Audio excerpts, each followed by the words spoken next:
exercising to get no results? Did you know that there are other factors besides diet and exercise that contribute to weight loss resistance? Come on over to fit2love.tv/quiz and take the quiz and find out which of these factors is sabotaging you.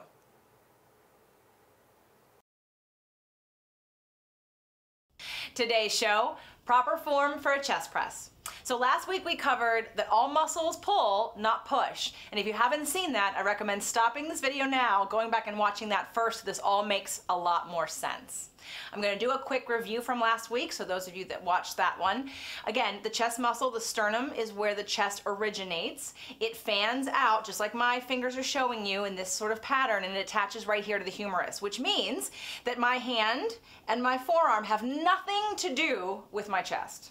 So when you are holding on to that weight, I don't want you to grip, because when you grip, you're refocusing all that energy and attention right here. So to recap before we take this to the floor.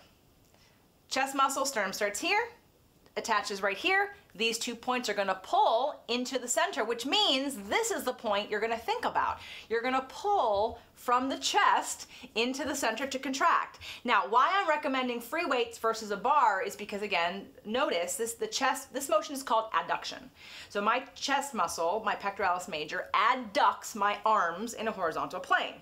If I'm using a bar and my arms are out here, it limits my adduction. So in essence, a chest press on a barbell is less effective for building your chest than dumbbells because it limits your adduction. Same thing with a push-up. A push-up's not a great chest exercise because you're not adducting fully to the potential of the chest.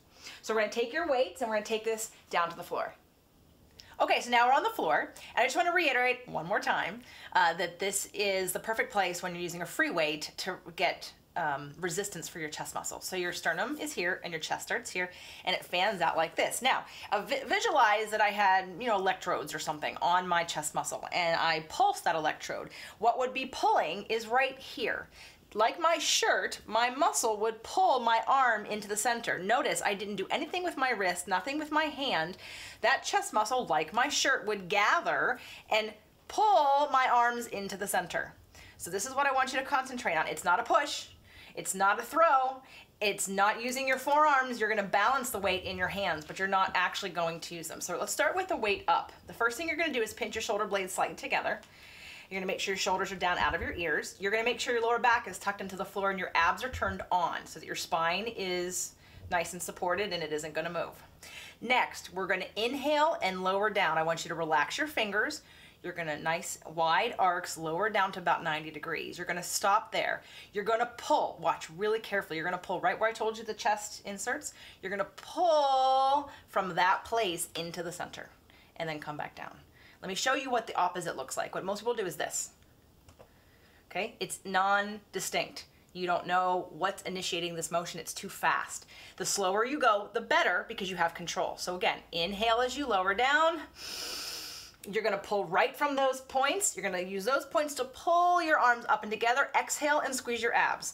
3 counts in each direction. Inhale down. 1, 2, 3. Exhale and pulling from those points right into the center. And 3.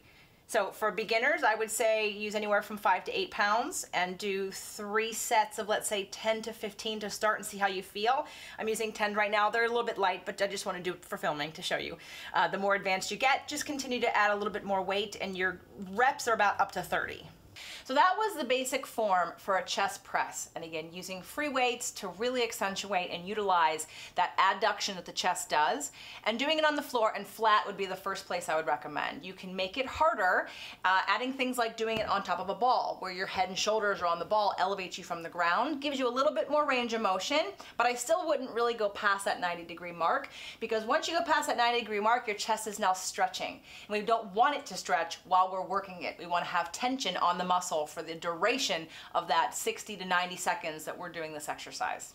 So if you have any questions, I'd love to hear from you. Make sure to write us an email, info@invisiblefitness.com. Did you learn something? You want to learn more right now? Come on over to fit2love.tv and check out our Movement Mondays.